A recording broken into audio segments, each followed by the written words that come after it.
Welcome students. Rotational डायनामिकच्या या next लेक्चरमध्ये I am here to welcome out. आज आपण जसं की प्रिव्हियस लेक्चरमध्ये जे ॲक्सिस ऑफ रोटेशन होतं त्या ॲक्सिस ऑफ रोटेशन विषयी आपण डिस्कस केलं होतं. ॲक्सिस ऑफ रोटेशन काय असतं हे तुम्हाला चांगल्या प्रकारे माहीत झालं. त्यानंतर कुठलीही रिजिड बॉडी म्हणजे काय हे पण तुम्हाला माहिती आहे. मग कुठलीही रिजिड बॉडी ज्यावेळेस रोटेट होत असते त्यावेळेस रोटेट होत असताना कुठली क्वांटिटी चेंज होत नाही आणि कुठली क्वांटिटी चेंज होते हे तुम्हाला माहिती आहे. मग त्याच्यामध्ये आपण घेतलं की त्याच्यावरती एखादी रिजिड बॉडी जर त्याच्या ॲक्सिस ऑफ रोटेशनच्या अलाउंड जर रोटेट होत असेल तर अँग्युलर वेलॉसिटी ही जी टर्म आहे angular velocity each and every पार्टिकलची अँग्युलर वेलॉसिटी ही काय असते कॉन्स्टंट असते आणि लिनियर वेलॉसिटी ही जी लिनियर वेलॉसिटी तिला आपण v ने इंडिकेट करतो ही चेंज होत असते. हे आपण प्रीवियस लेक्चर मध्ये घेतलंय. त्याची जी लिंक आहे तुम्हाला ती आय बटन मध्ये येईल. पण आज काही अशा क्वांटिटी आहेत जसं की मी तुम्हाला प्रीवियस लेक्चर मध्ये एक एक्झाम्पल सांगितलं होतं की हा एक डोर असेल आणि this is fix about the fix things and we have to push that door. Then what is happen?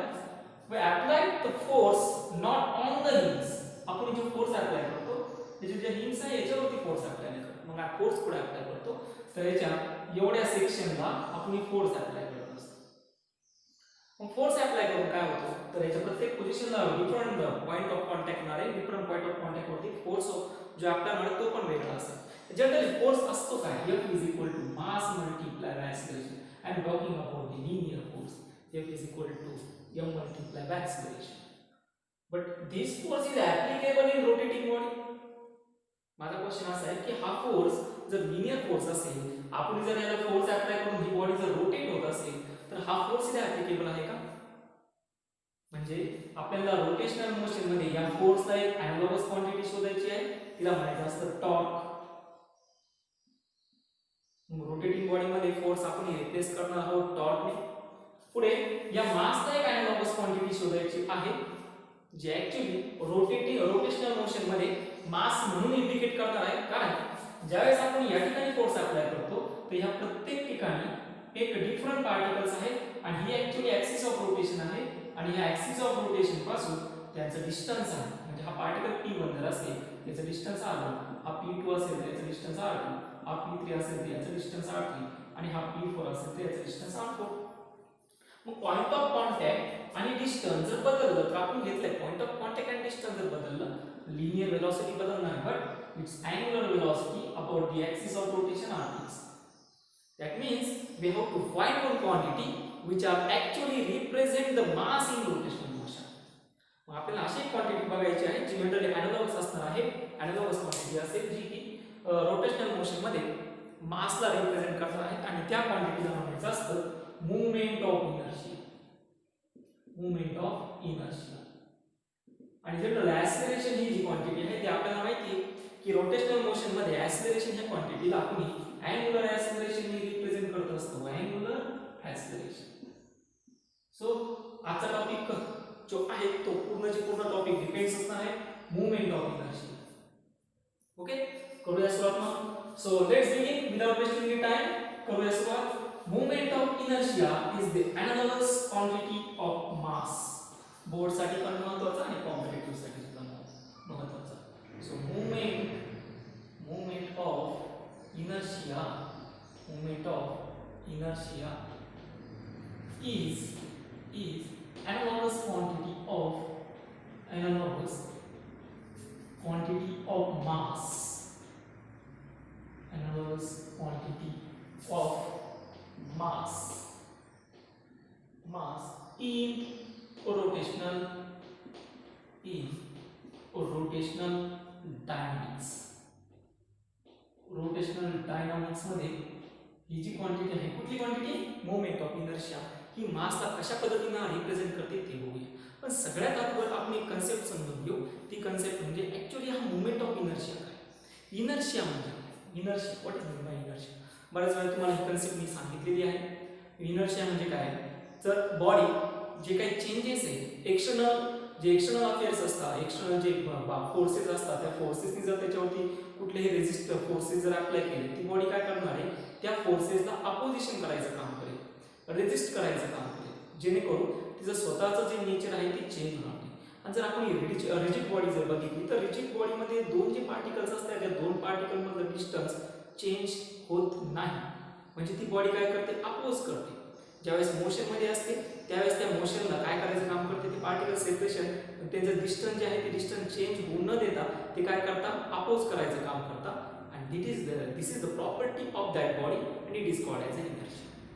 So inertia एकदम साध्या आणि सोप्या भाषेत सांगायचं ठरलं. So what is mean by inertia? Inertia it is opposition offered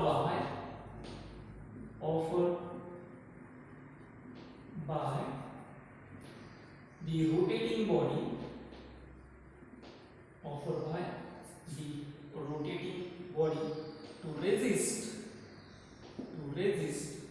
the any change in the system,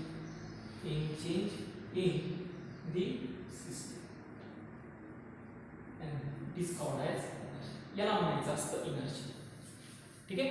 मग आता ही inertia ही जी क्वांटिटी आहे ती मोमेंट ऑफ इनर्शिया मध्ये कशी असते? जनरली मोमेंट ऑफ इनर्शिया म्हणजे इनर्शियाचं मूवमेंट कशा पद्धतीने होतं. आता इनर्शियाचं मूवमेंट आलं म्हणजे त्या ठिकाणी एनर्जी एक्सचेंज झाली, पोटेन्शियल एनर्जीचं कायनेटिक एनर्जी मध्ये कन्वर्जन झालं. मग लिनियर कायनेटिक एनर्जी किती असते?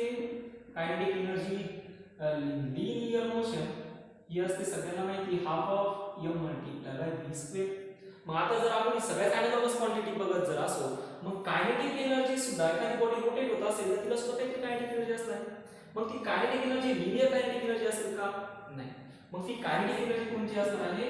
ती कायनेटिक एनर्जी असते रोटेशनल कायनेटिक एनर्जी और record as a rotating kinetic energy. मग ह्या रोटेटिंग कायनेटिक एनर्जी काय असते ती आपल्याला बघायची आहे. तिच्यामध्ये मास कोणाला रिप्रेझेंट करतं ते आपल्याला बघायचं आहे. कारण की ती मास कोणाचा असणार आहे? त्या रोटेटिंग बॉडीचा मास असेल. तिथं जी वेलोसिटी असणार आहे ती कोणाला ॲनालॉगस असेल, कोणाला रिप्लेस करते, या सर्व गोष्टी आजच्या लेक्चरमध्ये आपल्याला बघायच्या. क्लिअर झालं सगळ्यांना? ओके. मग आता काय करूया आपण, ही मोमेंट ऑफ इनर्शियाची डेफिनेशन झाली. आज आताच्या लेक्चरला आपण कायनेटिक एनर्जी काय आहे त्या कायनेटिक एनर्जी विषयी डिस्कस. ठीक आहे. मग चला करूया सुरुवात. सो ही डेफिनेशन झाली. ही डेफिनेशन सर्व झाली असेल तुम्ही note. Okay. So kinetic energy of rotating body. So next reading is याच्यामध्येच आहे. याच्यामधला जो फर्स्ट पॉइंट आहे तो म्हणजे kinetic energy of rotating body find करू. सो नेक्स्ट आहे kinetic energy of rotating body.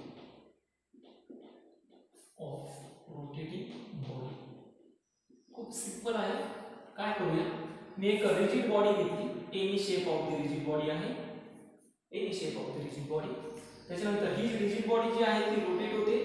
And record this is the axis of rotation.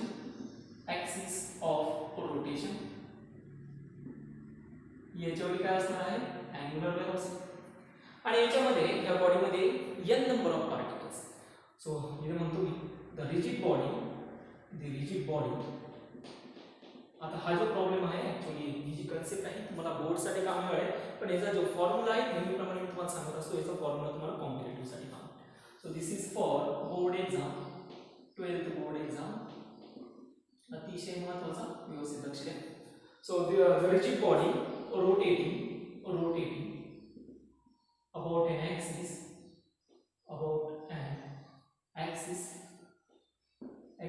of rotation with constant angular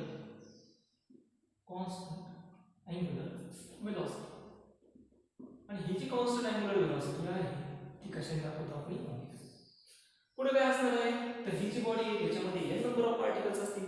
मग पहिला पार्टिकल असेल हा u1, त्याचा ॲक्सिस ऑफ रोटेशन पासून distance आहे मी ते डिस्टन्स घेतो r1 आणि त्याच्याला सेंटर असेल. आणि ॲक्सिस ऑफ रोटेशन कशाला म्हणतो आपण? All particles are moving along the imaginary line in a circular path. This circular path plane of the circular path is perpendicular to axis of rotation and all the centers are lies on the axis of rotation.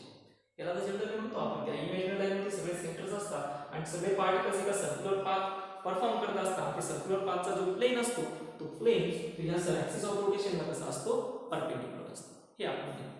मग हा m1 particle आहे या ठिकाणी घेतो मी हा दुसरा एक particle असेल m2 याचा डिस्टन्स किती आहे r2. त्यानंतर इथे एक पार्टिकल घेतो मी m3 याचा डिस्टन्स असेल r3. असे किती पार्टिकल आहे n पार्टिकल्स आहे n नंबर ऑफ पार्टिकल्स. हा असेल mass of n particle. This is mass of first particle, mass of second particle, mass of third particle, and last there is a n particle, so here is mass of n particle and distance of n particle. मग इथे म्हणतो the rigid body consisting of n particles of the masses m1, m2, m3 up to m and their distance r1, r2, r3, r4 and rn respectively from the axis of rotation. So काय हो आणि ते particles काय आहे का constant angular वेलोसिटीने काय होत आहे रिव्हॉल्व होत आहे. हे सगळेचे सगळे पार्टिकल्स सुद्धा काय होत आहे कॉन्स्टंट अँगुलर वेलोसिटीने रिव्हॉल्व होतात अँड दे रिव्हॉल्विंग और असं म्हणतो की दे rotating with constant angular velocity. हे मी तुम्हाला मागे पण सांगितले की जेवढे पार्टिकल्स रोटेट होत असताना त्यांची जी अँगुलर वेलोसिटी असते ती अँगुलर वेलोसिटी प्रत्येक पार्टिकलची कॉन्स्टंट असते but their linear speed are not constant because their all particles having different tangential velocity so they getting different linear velocity. Different direction of tangential velocity, so that's why they are all getting the different linear velocity. But all the particles having different linear velocity. मग त्यांची प्रत्येकाची linear velocity किती आहे? Particle first म्हणजे mass m1 म्हणजे particle 1 the linear velocity is its linear velocity is याची linear velocity किती असणार आहे व्हेरी गुड ती linear velocity जाते m1 v1 सिमिलरली किंवा सॉरी ची linear velocity असेल v1 पुढे तुम्ही similarly m2 is v2 m3 is v3 and mn is vn. Okay समजलं लिनियर वेलोसिटी समजली. लिनियर वेलोसिटी प्रत्येकाची किती आली v1 v2 v3 and vn. Okay हे झालं असेल सर्वांचं 2 मिनिटं पॉज करून याला कंप्लीट करून घ्या.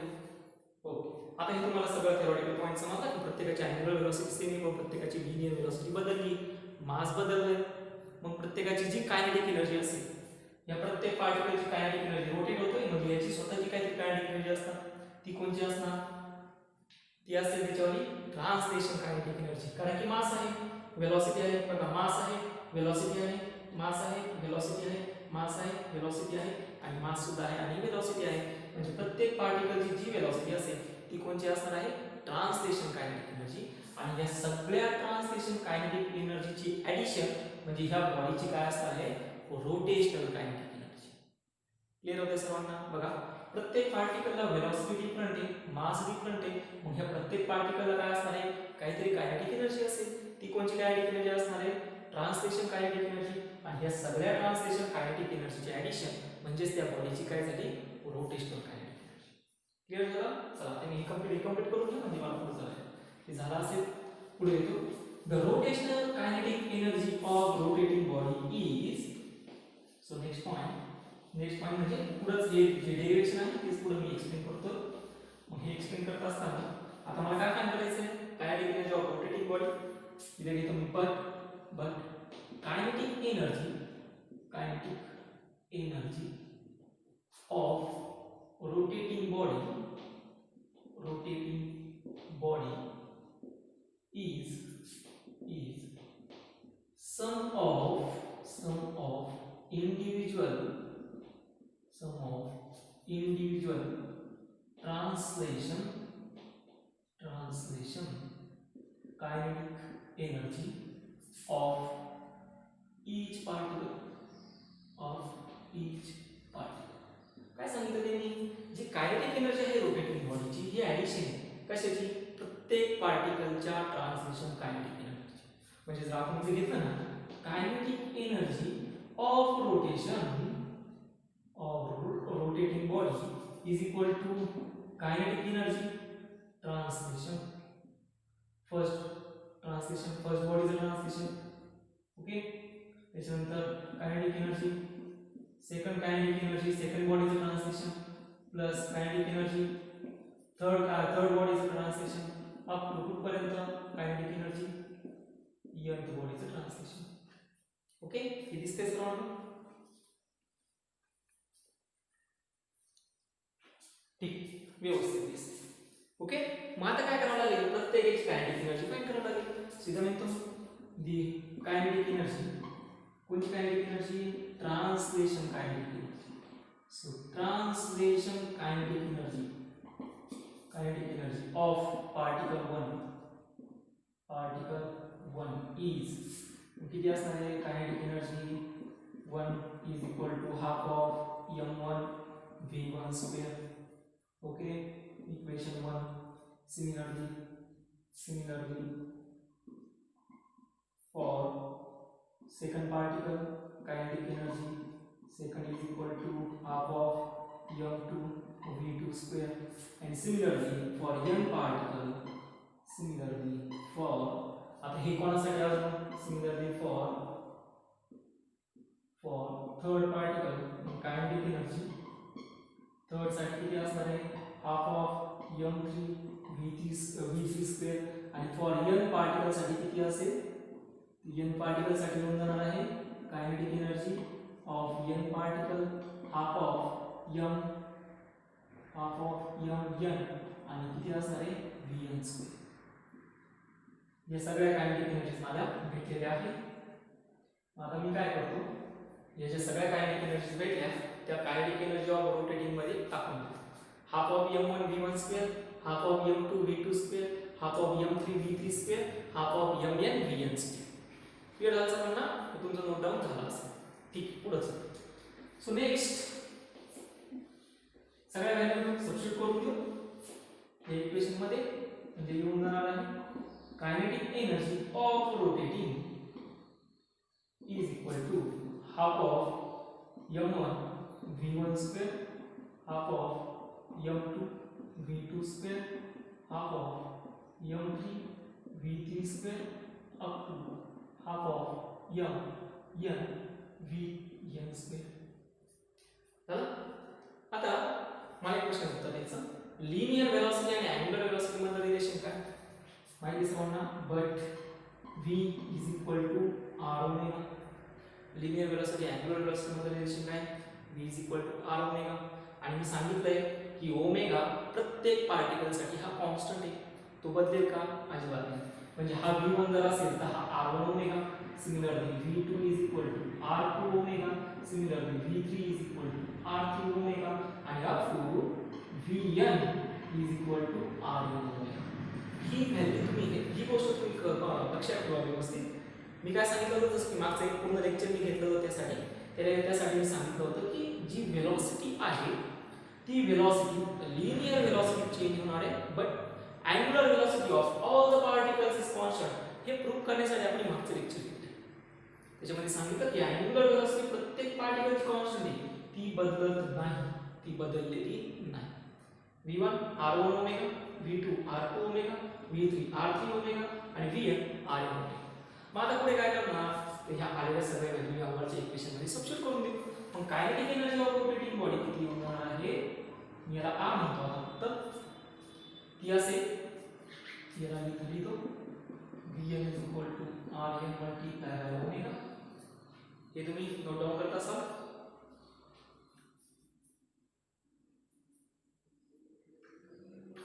Okay, so here is kinetic energy of rotating body. Value टाकून देऊ.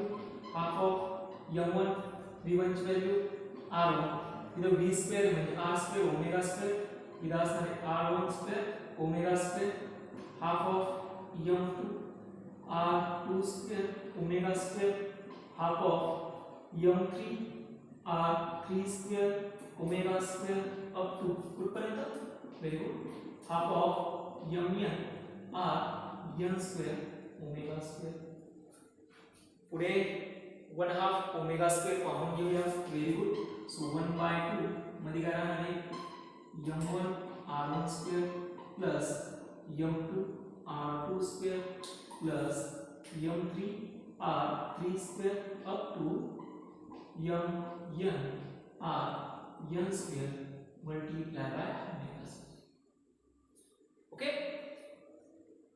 आता ही जी क्वांटिटी आहे we replace this quantity by moment of inertia.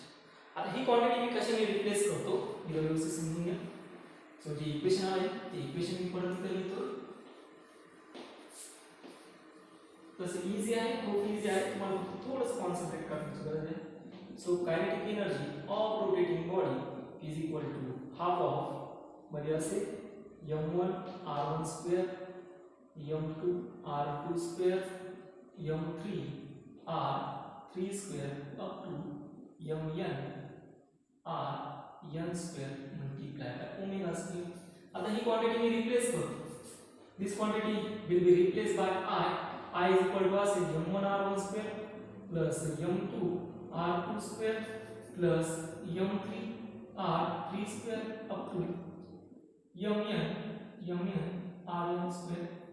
And this also written as I is equal to summation over I is equal to 1 to n mi r I square, and this is called as a moment of inertia. This is called as a moment of inertia.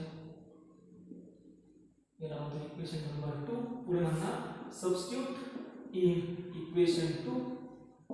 मग याला equation 2 मध्ये जर substitute केलं तर काय होईल you get the kinetic energy equation. So kinetic energy of rotating body is kinetic energy तुम्हाला भेटते rotating body किती आली half of याला m1 r1 square m2 r2 square mn rn square याला कशाने रिप्लेस केलं I म्हणजे half of I multiplied by omega. So they are not this is the equation of kinetic energy of rotating body.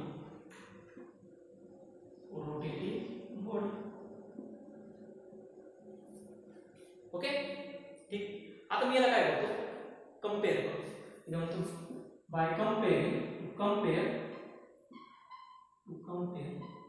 with linear kinetic energy. linear kinetic energy किती आहे kinetic energy of linear त्याला आपण म्हणतो असं तुम्ही translation म्हणतो. Comparing with translation kinetic energy. Translation kinetic energy किती आहे ती असते हाफ ऑफ m v². मग दोन्ही इक्वेशन जर कंपेअर केले तर तुम्हाला काय भेटतं मासला रिप्लेस केलंय moment of energy. So in rotational motion mass will be replaced by r. The in rotational motion or rotational dynamics mass is called rotational dynamics. Moment of inertia is analogous to mass and angular velocity is analogous to linear velocity. This is analogous to moment of inertia rotational motion मध्ये म्हणजे kinetic energy rotating बॉडीचं formula लक्षात आलं half of I multiply by omega square. मग जो moment of inertia आहे rotational dynamics मध्ये तो ट्रान्सलेशनचा मास दाखवत असतो. But this rotational motion is और this moment of inertia is not only mass. Moment of inertia फक्त मासवर डिपेंड आलाय का नाही. हा मासवर डिपेंड नाही तर हा कशावर डिपेंड आलाय distance of the particle from the axis of rotation. आता मी पुढे घेणारच आहे moment of inertia is depends on. इथं फक्त मास होतं पण इथं आता ज्यावेळेस तुम्ही कायनेटिक एनर्जी मध्ये रोटेशनल डायनॅमिक्स मध्ये कायनेटिक एनर्जीचा फॉर्म्युला ज्यावेळेस तुम्ही वापरणार आहात त्यावेळेस तुम्हाला मासला रिप्लेस करायचा आहे मोमेंट ऑफ इनर्शियाने आणि हा मोमेंट ऑफ इनर्शिया असतो mI/r². This moment of inertia is depends on. ठीक आहे तर मी पुढे घेतो moment of inertia depends on. हे झालं असेल सर्वांचा पॉज करून तुम्ही याला कंप्लीट करू शकता. So next we get the moment of inertia is actually analogous quantity in the translation motion, analogous to mass, and angular velocity is analogous to linear velocity. मला एक गोष्ट म्हणजे लक्षात आली असेल की रोटेशनल डायनॅमिक्स मध्ये मास रिप्लेस करायचा आहे मोमेंट ऑफ इनर्शिया आणि लिनियर वेलोसिटी रिप्लेस करायची आहे अँग्युलर वेलोसिटी. ठीक आहे सो मोमेंट ऑफ इनर्शिया इधर मी इक्वेशन लिहून देतो I = summation over I = 1 to n mi/r²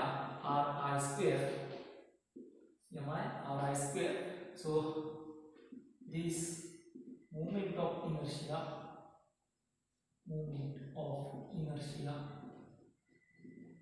is depends on first distribution of mass of that particle of that rigid body म्हणजे मासचं distribution असेल आणि पुढे distance of each particle from the axis of rotation हा moment of inertia काय करणार आता याचा overall जर कन्क्लुजन काढलं ना तर ओव्हरऑल कन्क्लुजन काय सांगतं ही जर एखादी रिजिड बॉडी असेल आणि ही रिजिड बॉडी रोटेट होत असेल तर हा जो मास आहे हा प्रत्येक मास जो प्रत्येक काहीतरी डिस्टन्स सेपरेट आहे मग हा प्रत्येक मास जो काय करतोय जर व्यवस्थित समजून घेतलं तर हा प्रत्येक मास काय करतोय ज्यावेळेस ही बॉडी रोटेट होत असताना हे जे डिस्टन्स आहे हे डिस्टन्स चेंज न करून देण्याचं काम म्हणजे मोमेंट ऑफ इनर्शिया. क्लियर झालं समजणं हे जे डिस्टन्स आहे ज्यावेळेस बॉडीचा रोटेट होत असताना शेप चेंज होत नाही साइज चेंज होत नाही तर का चेंज होत नाही तर ज्यावेळेस ही बॉडी रोटेट होत असते तर हे प्रत्येक जे पार्टिकल्स असतात हे त्या चेंजेसला काय करत असतात अपोज करत असतात आणि this opposition is called as moment of inertia. आणि किती अमाउंट मध्ये अपोजिशन करतात I = mI/r². डिस्टन्स फिक्स राहणार आहे mass of the particle fix राहणार आहे त्यामुळे I बदलणार नाही. मग या जर जे बॉडीचं जे मास असेल आता ते मास तुम्ही पूर्ण रिजिड बॉडीचं मास कशाने रिप्लेस करणार आहात आता प्रत्येक वेळेस I आणि हा I किती असेल म्हणजे आता प्रत्येक कॅल्क्युलेशन मध्ये तुम्हाला सिंगल मास घेऊन चालणार नाही तर तुम्हाला काय करायचं आहे I हा सबस्टिट्यूट करायचा I किती असेल m1r², m2r² and so on. या पद्धतीने so this is the concept of kinetic energy of rotating body. मग आता हे जे मोमेंट ऑफ इनर्शिया आपण आता फाइंड केला हा मोमेंट ऑफ इनर्शिया होमोजिनियस बॉडीसाठी आणि नॉन होमोजिनियस बॉडीसाठी किती असतो. आता हे होमोजिनियस बॉडी आणि नॉन होमोजिनियस बॉडी ठीक आहे इथं मी लिहून देतो हे झालं असेल तुमच्यावर ओके. त्याला आपण मागच्या इलेक्ट्रोस्टॅटिक आणि ग्रॅव्हिटेशनच्या चॅप्टर मध्ये ह्या होमोजिनियस आणि नॉन होमोजिनियस बॉडीला आपण म्हणलंय discrete distribution of the mass and continuous distribution of the mass. So this moment of inertia for discrete particles and दूसरा है for continuous particle.